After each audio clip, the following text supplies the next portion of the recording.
നമസ്കാരം മാന്യ പ്രേക്ഷകരെ, വലിയ സ്നേഹ നമസ്കാരം. നോക്കൂ, നമ്മളൊക്കെ കഴിഞ്ഞ ദിവസങ്ങളിലൊക്കെ കണ്ടുകൊണ്ടിരിക്കുകയാണ് കേന്ദ്ര സർക്കാർ നടപ്പിലാക്കിയ വഖഫ് ഭേദഗതി നിയമം ഇവിടെ കേരളത്തിലും പിന്നെ പിണറായി തമ്പുരാന്റെ സഹോദരിയാണെന്ന് ആരെങ്കിലും തെറ്റിദ്ധരിച്ചു കഴിഞ്ഞാലും കുറ്റപ്പെടുത്താൻ പറ്റാത്ത ബംഗാളിലും പിന്നെ ഞമ്മന്റെ സ്റ്റാലിനേട്ടന്റെ നാട്ടിലൊന്നും ഇതൊന്നും നമ്മൾ നടപ്പിലാക്കൂല എന്നും പറഞ്ഞുകൊണ്ട് വലിയ വായിൽ ഇങ്ങനെ വലിയ വലിയ വാർത്തകൾ പടച്ചുവിടുന്നത് നമ്മൾ കണ്ടതാ.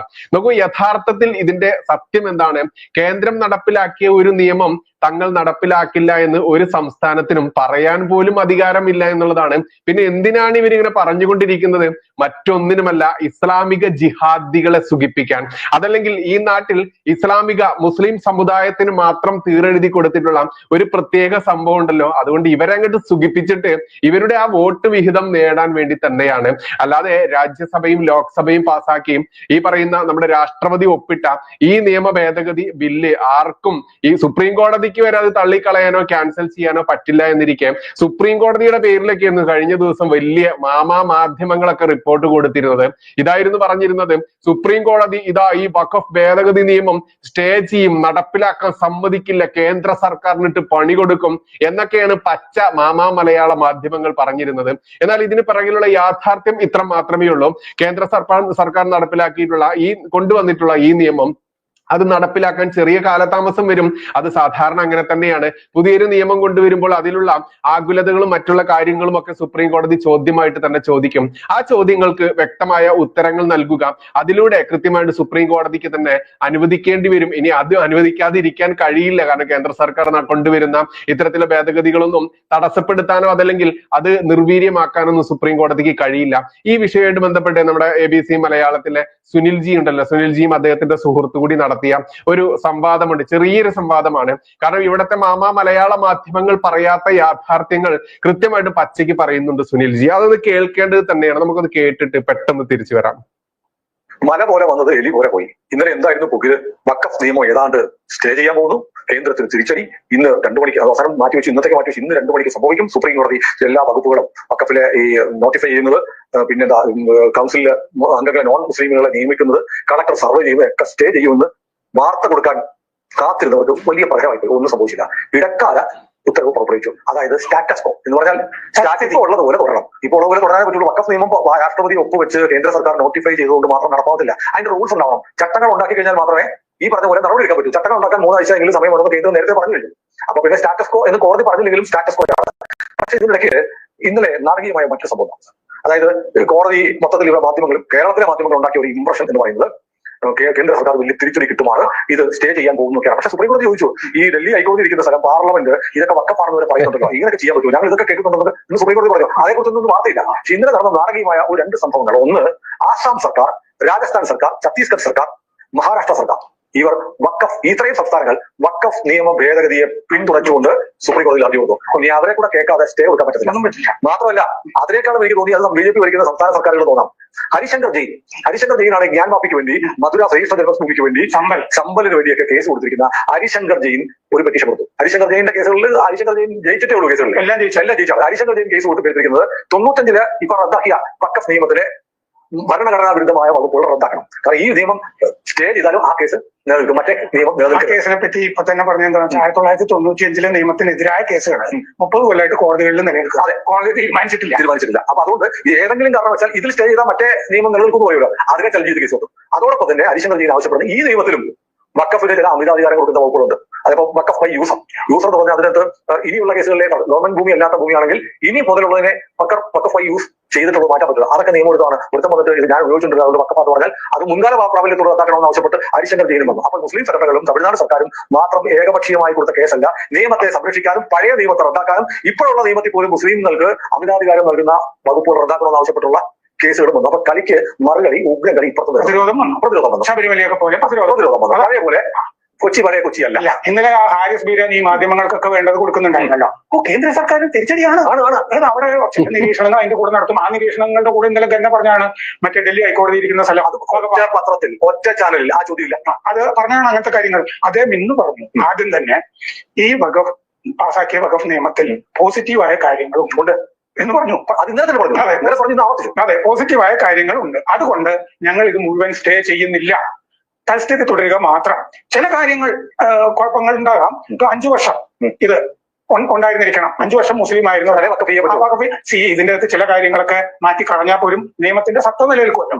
ഇതിൽ 3 കാര്യങ്ങളിലാണ് സുപ്രീം കോടതിക്ക് പ്രശ്നം ഉണ്ടായിരുന്നതെന്ന് റിപ്പോർട്ടുകൾ വായിച്ചാൽ നമുക്കറിയാം. ഒന്ന് ഈ ഹിന്ദുക്കളെ കൂടി നോൺ മുസ്ലിംസോ അതെ മുസ്ലിങ്ങളെ അതിൽ വെക്കുന്നത് അതിന്റെ ഗ്രൗണ്ട് ബോധിപ്പിച്ചാൽ മതി. പറഞ്ഞാൽ മതി. അത് ഇന്നലെ പറഞ്ഞിരുന്നില്ല, അത് പറഞ്ഞാൽ മതി.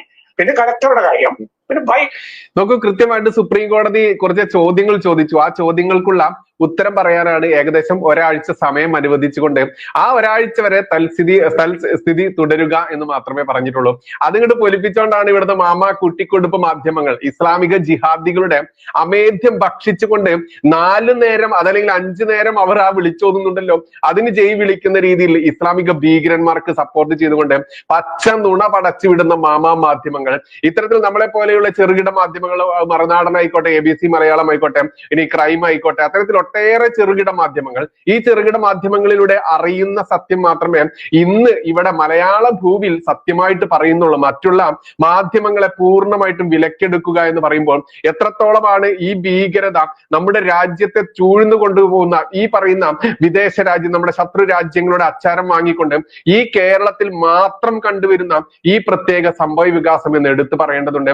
എന്തായാലും എന്താണ് വഖഫ് എന്ന് പോലും മലയാളികളോട് പറയാൻ മടിക്കുന്ന മാധ്യമങ്ങൾക്ക് മുൻപിൽ കൃത്യമായിട്ട് സുപ്രീം കോടതി വടിയെടുത്തു എന്ന് തന്നെ വേണം പറയാൻ. കാരണം ഈ തൽസ്ഥിതി തുടരാൻ വേണ്ടി പറഞ്ഞപ്പോൾ അതിനെ പൊലിപ്പിക്കുകയും എന്നാൽ സുപ്രീം കോടതി ഇത് തടയും എന്ന രീതിയിലും അതല്ലെങ്കിൽ കേരളത്തിലും തമിഴ്നാട്ടിലും ബംഗാളിലും അടക്കമുള്ള സംസ്ഥാനങ്ങളിലൊന്നും ഈ വഖഫ് ഭേദഗതി നിയമം നടപ്പിലാക്കില്ല, ഞങ്ങൾ കേന്ദ്രത്തിന് എതിര് നിൽക്കുമെന്നൊക്കെ പറയുന്ന ഈ പിണറായി വിജയൻ അടക്കമുള്ള, മമത അടക്കമുള്ള, സ്റ്റാലിൻ അടക്കമുള്ള ഇവന്മാർ ഇസ്ലാമിക ജിഹാദികളെ സുഖിപ്പിക്കുമ്പോൾ പൊതുവെ മണ്ടന്മാരായിട്ടുള്ള ഇവന്മാർ കരുതി ഇത് ശരി തന്നെയാണ്, ഇവിടെ നടപ്പിലാക്കില്ല, നമ്മുടെ നേതാവ് കപ്പിത്താൻ പിണറായി രാജാവ് എന്നും പറഞ്ഞുകൊണ്ട് സിന്ദാബാദ് വിളിച്ചുകൊണ്ട് ഈ ജിഹാദികൾ ഇവർക്ക് വോട്ട് കുത്തുമെന്ന ആ ഒരു ചെറിയ കോമൺ സെൻസ് മാത്രം ഉപയോഗിക്കുമ്പോൾ എത്രത്തോളം പൊട്ടന്മാരാണ് ഇവർ എന്ന് നമുക്ക് പറയാനാവില്ല. കാരണം പൊട്ടന്മാരായിരുന്നെങ്കിൽ ഈ പറയുന്ന 65 വർഷം ഭരിച്ച കോൺഗ്രസ് സർക്കാരിനെ ഹൈജാക്ക് ചെയ്തുകൊണ്ട് അവസാനത്തെ മൻമോഹൻ സിംഗിന്റെ അവസാന നിമിഷങ്ങളിൽ പോലും ഈ വഖഫ് ഭേദഗതി നിയമം വരുത്തിക്കൊണ്ട് പല ഭേദഗതികൾ വരുത്തിക്കൊണ്ട്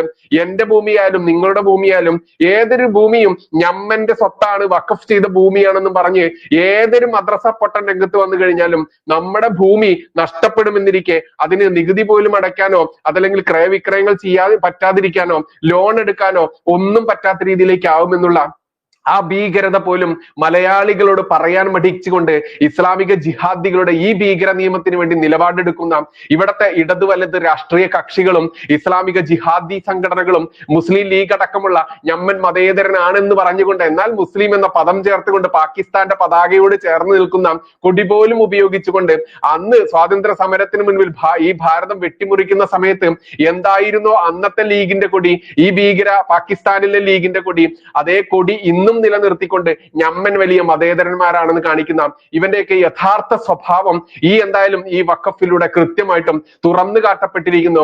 ഇത് ബുദ്ധിയും ബോധവുമുള്ള ക്രിസ്ത്യാനിക്ക് മനസ്സിലായിട്ടുണ്ട്, ഹിന്ദുവിന് ഇന്നും മനസ്സിലായിട്ടില്ല. ഹിന്ദു ഇപ്പോഴും ഈ ഇടതിനും വലതിനും വേണ്ടി ജയ് വിളിച്ചുകൊണ്ട് ഇസ്ലാമിക ജിഹാദികൾ എറിഞ്ഞു കൊടുക്കുന്ന നക്കാപ്പിച്ചം നക്കിക്കൊണ്ട് ജീവിക്കുന്ന അവസ്ഥയിലേക്ക് ഇന്നും ഹിന്ദു പോയിട്ടുണ്ടെങ്കിൽ ആ ഹിന്ദുവും ഒരു ദിവസം കണ്ണു തുറക്കുക തന്നെ ചെയ്യും. അതാണ് ഇന്ന് ബംഗാളിൽ നടന്നുകൊണ്ടിരിക്കുന്നത്. കാരണം ബംഗാളിൽ ഈ വഖഫ് ഭേദഗതി നിയമത്തിനെതിരെ എന്ന് പറഞ്ഞുകൊണ്ട് ഇസ്ലാമിക ജിഹാദികൾ അഴിഞ്ഞാടിക്കൊണ്ട് ഓരോ ഹിന്ദുവിന്റെ കടയും ക്രിസ്ത്യാനിയുടെ കടയും തിരഞ്ഞു പിടിച്ച് ആക്രമിച്ച് അവരെ തുരത്തി ഓടിച്ച് അവിടെ സഖാവെന്നോ കോൺഗ്രസ് എന്നോ ഇല്ല, അവിടെ ഹിന്ദുവാണോ ക്രിസ്ത്യാനിയാണോ എന്ന് മാത്രമേ ഇവന്മാർ നോക്കുന്നുള്ളൂ. അത് തന്നെയാണ് ഇനി ഇവിടെയും സംഭവിക്കാൻ പോകുന്നത്. ഇവിടെ ഞാൻ ഹിന്ദു സഖാവാണ്, അതല്ലെങ്കിൽ ഞാൻ ക്രിസ്ത്യൻ സഖാവാണ്, ഞാൻ ഹിന്ദു കോൺഗ്രസ്സുകാരനാണ്, ക്രിസ്ത്യൻ കോൺഗ്രസ്സുകാരനാണെന്ന് വലിയ മേനി പറഞ്ഞു നടക്കുന്ന നിന്നെയൊന്നും അവർ ഹിന്ദുവോ ക്രിസ്ത്യാനിയോ എന്ന മാത്രം ഐഡന്റിറ്റിയിൽ നിന്നെയൊക്കെ വിലയിരുത്തുകയുള്ളൂ. അത് നീയും അനുഭവിക്കാൻ പോവുകയാണ്. 1921 ഇവിടുത്തെ ഹിന്ദു സമൂഹം അനുഭവിച്ചതാണത്.